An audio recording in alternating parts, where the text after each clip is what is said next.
Thank you, and good afternoon. Welcome to the Design Review Board Committee meeting for September the 16th. Chair, Deputy Mayor Yankoff, is joining us online today, as well as Jackie, who's one of the board members. So I'm going to call the meeting to order. Are there any declarations of conflict? Not seeing any. Approval of our agenda today. Moved by Councillor Beck, second by His Worship. Just under new business, Madam Chair? That's way down after the report. Yeah, just under the agenda. Yeah, down here, introduction to new business. Just wanted to wish Councillor McCabe happy birthday. It's her birthday today, so that's new business. Thanks, Your Worship. Can you tell us your That's age? great. No, maybe we'll leave No, that we'll after. just leave Okay. that. Okay. Thank you. So approval of these. Okay. Adoption of our minutes from our design review meeting on August 8th. Can I have someone move? Moved by Brian, seconded by His Worship. Any business arising from those minutes? I'm seeing none, so we're going to move right into the report, which is the design review of 450, 466 MPEK Road with 3 PID numbers. And David, I'll turn it over to you. Great. Thank you, Chair McCabe. So as mentioned, this is an application for 450, 466 MPEK Road. Jason, I just can't control the slides there. Is it okay?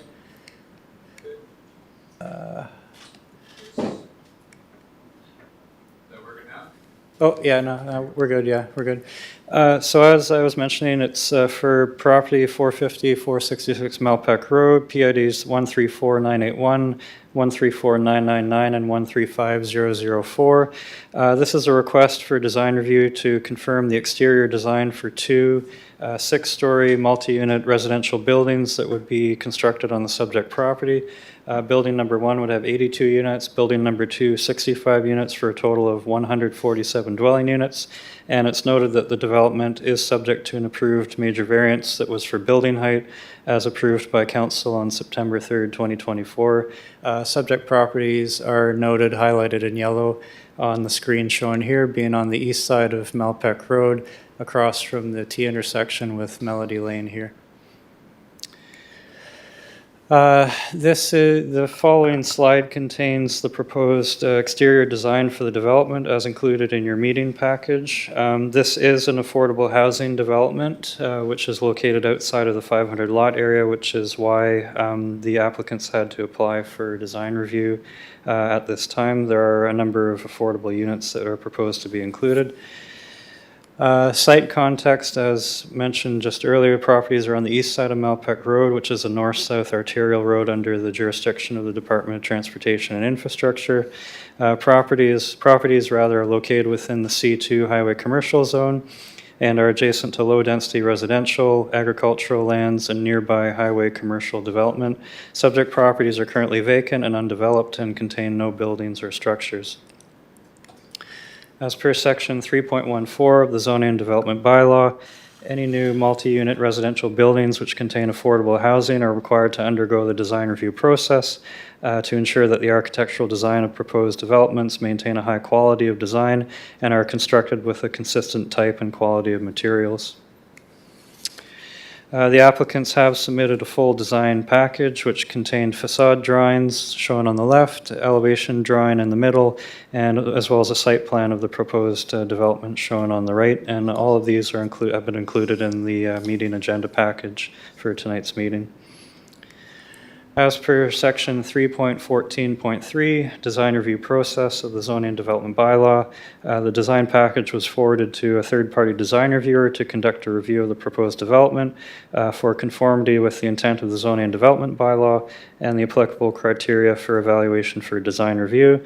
The third-party design reviewer provided recommendations as follows with regard to only landscaping, along with an overall summary statement for the development. So as noted in the meeting package, the only recommendation that the design reviewer proposed with regard to landscaping, quoting from the design reviewer, what is not represented are plantings. Section 6.5 landscaped area contains requirements for plantings of trees, shrubs, etc. for practical and aesthetic purposes. Landscaping is typically, however, developed later in the design process, so it is understandable that softscaping design just isn't there yet. This opens the opportunity to suggest that the balance of lawn, gathering common, and Wabanaki Acadian forest specimens in monumental and diverse groupings would complement the scale of the masses and voids of the site. The retention pond presents a wonderful opportunity to create a native species habitat. So that is the only noted recommendation of the design reviewer. And their concluding summary statement, which is included in the package, reads as follows. This proposed development will set precedents for the area, the new city beyond the traditional center. Its thoughtful and modern yet contextual design will set a standard for future development in the area. There is a PEI barn as landmark quality that speaks to beauty through clarity and utility, traditional island principles with no sentimentality, a building that serves and that will enhance the island architectural aesthetic. This is what placemaking looks like. I have no reservations to recommend that this development is approved as designed with a conforming landscape plan at the discretion of the architect. So to conclude, planning staff are recommending that Design Review Board support the proposal for the two 6-story multi-unit residential buildings on the unaddressed parcels fronting MPEK Road, PID numbers 134981, 134999, and 135004, subject to the design reviewer's recommendations outlined in their letter dated September 6, 2024. So that is a summary of the application, our recommendation, and the design reviewer's comments, and I'll turn it back over to the chair. Thank you. Thank you. Thank you for your report. I'm going to just ask Deputy Mayor Yankoff, as chair of the committee, if there's anything she would like to start with before I open it up. Thank you, Councillor McCabe. The report was pretty spot on and accurate and detailed. So I don't have any additional questions. It's straightforward, and that's about all I got. Thank you for that. Is there any questions on Jackie? Or anybody on the board? Councillor Beck? No question. David, I'm glad you highlighted the summary part at the end, because I think that really speaks to what a well thought out project this is. I think it's lovely. I don't know whether you call that a barn dominium or whatever you call it, but I love the style of it. I think it fits with where the property is located. Tells me that there's been a lot of thought process put in, the way everything's laid out, the number of units, the variety of units, from studio to 4-bedroom. I mean, there's going to be, what, 6 4-bedroom units in there, did I say? One of the units. So, you know, a nice blend of units within each of the buildings. My question is symmetric. Are they going to be symmetrical in nature? Like they're parallel, both of them run off the road or with the road. The interior are different, but will they, and you mentioned something about the blending landscape, the way that they will be set off from the road, but square footage wise, are they the same length buildings, just with the different configuration inside? Through the chair, Councillor Beck, my understanding is, based on what we received, they have the same footprints in terms of area. They'll just be internally configured a little differently. I believe, don't quote me on this, but I believe one building is will be a bit longer than the other. The larger building, which is, I'll just highlight here, the building, I'll call this building number 2. This is the one, I believe, which has more units. It's a bit longer in length than, I'll call this building number 1, that fronts closer to the road. Again, there's a discrepancy. One building has 62 units, the other will have 87. So it'll be a slight split a little, but in terms of physical appearances, they're both intended to look exactly the same in terms of their cladding and exterior design, as well as the height. So. And that's what this board is here to decide, is whether or not the design of the outside facade is what is appropriate for the. And that was my question. That's what my Correct. question was. Yeah, Was, yeah. will they symmetrically look different? Yeah. I know the configurations are different inside, just sort of on the outside they'll look. Yeah. Yeah, through the chair, aesthetically, they're going to look exactly the same, even you. if one's a bit longer than the other. Yep. Okay. Yep. Thank you. Thank you, Councillor Beck. Councillor, Your Worship. So David, if I go to page 12, that's where it breaks down what's behind the facade. And I'm just wondering, Dear David, the following design review has been prepared for the proposed new construction development for the vacant lot located at 33 Weymouth Street. I think there was a little is that a misprint? Good catch, Your Worship, that it would be. I just wanted to clarify that because just as a follow-up to Councillor Beck, again, we're just going behind the facade. That's what we're here for today. So the amendment, the change that we made to the accessible units, in Building 2, there's only one 3-bedroom accessible unit. Is that right? Through the chair, Your Worship. Oh, yeah, no, there is a clerical error on the design reviewer's comments because they provided the review as also for 33 Weymouth. Yeah, that's down on. I know where But that the is. unit counts aren't what's up for discussion tonight, No, nor I know. were they through the previous variance process. So, Yeah, could you just follow up on that? Could you get me an Yes. answer and just send out how many accessible units will be in each? Because we did amend that number. Yep, we can get that confirmation after But after as the meeting. part of creating this uptown for the city of Charlottetown, I think this is appropriate development. We have the proposal from Mike Casti for the Rhinus property. We have the proposal from Ryan Pino.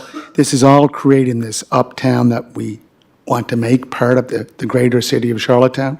So I think this design is going to be new for this area and probably will prompt other developers to look at building higher. And again, this is on the corridor that was identified by upland planning as where we can go higher and look at gentle infill development. So I think this is all good news, and thanks to Mr. Munn for his recommendation. So Thank it's good you. news. And again, it's a follow-up to an announcement that was made last year by 3 levels of government, where the city put in $5 million for this building project, and I think this is finally coming to fruition. So thank you. Thank you, Your Worship. So back to design review now. Are there any questions or concerns from our 2 board members? Jackie or Brian or Aaron? Go ahead. Let's see if that works, yeah. Just a general comment, I think in the configuration, we're looking at 200-plus people here, and the design reviewer commented on it, the lack of outdoor space or limited outdoor space, and I think even just the configuration where you're going building, parking, a little bit of green space, another building, parking again, it would be nice to see the parking either pushed to the outside or pushed to the inside. The parking really dominates the site.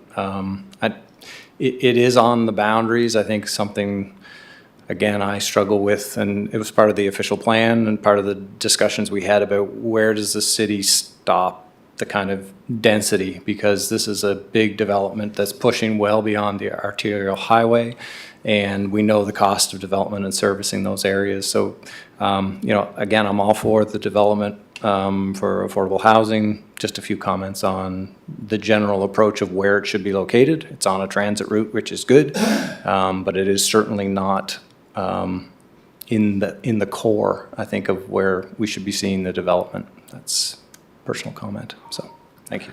Okay, thank you. Brian, do you have anything you want to add? You're good? So the recommendation from our planning department is that we move this on Yep.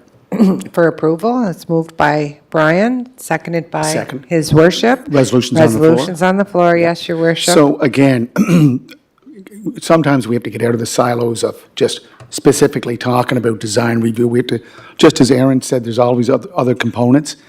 I want to stress that we have to look at how we develop this uptown that I refer to north of the arterial highway, and how it connects to our transit, how it connects to other parts of the community in Winslow, West Royalty, East Royalty, through that arterial highway. So, David, I think this is a precedent that we will see taller buildings in these areas.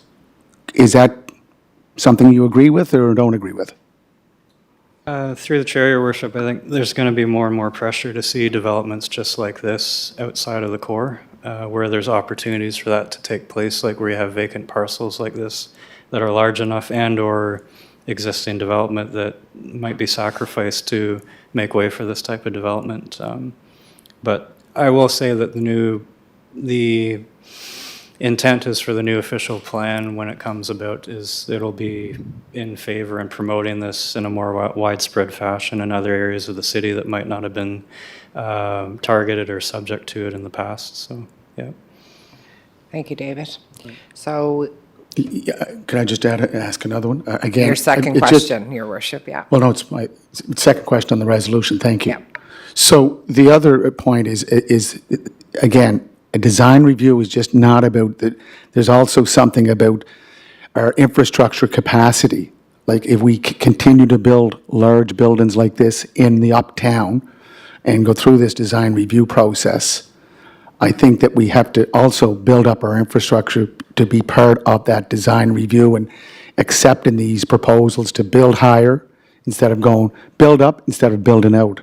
So I just want to stress that we need to look at those. And again, the Cassidy proposal, when you see his proposal, he's looking at taller buildings because he sees that we have to go higher.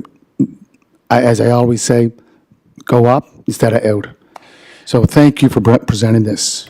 And, you know, maybe that would be a good, Deputy Mayor, you're online, a good discussion at our next committee meeting where it would be more appropriate how to bring these all in together and intertwine some of these. If you could maybe add that to that discussion. Definitely, we could add that to our next committee agenda for sure. Yep, Yeah, good. Madam Chair, again, we have to keep in mind that we're talking about proposals that are affecting the look and feel of the city.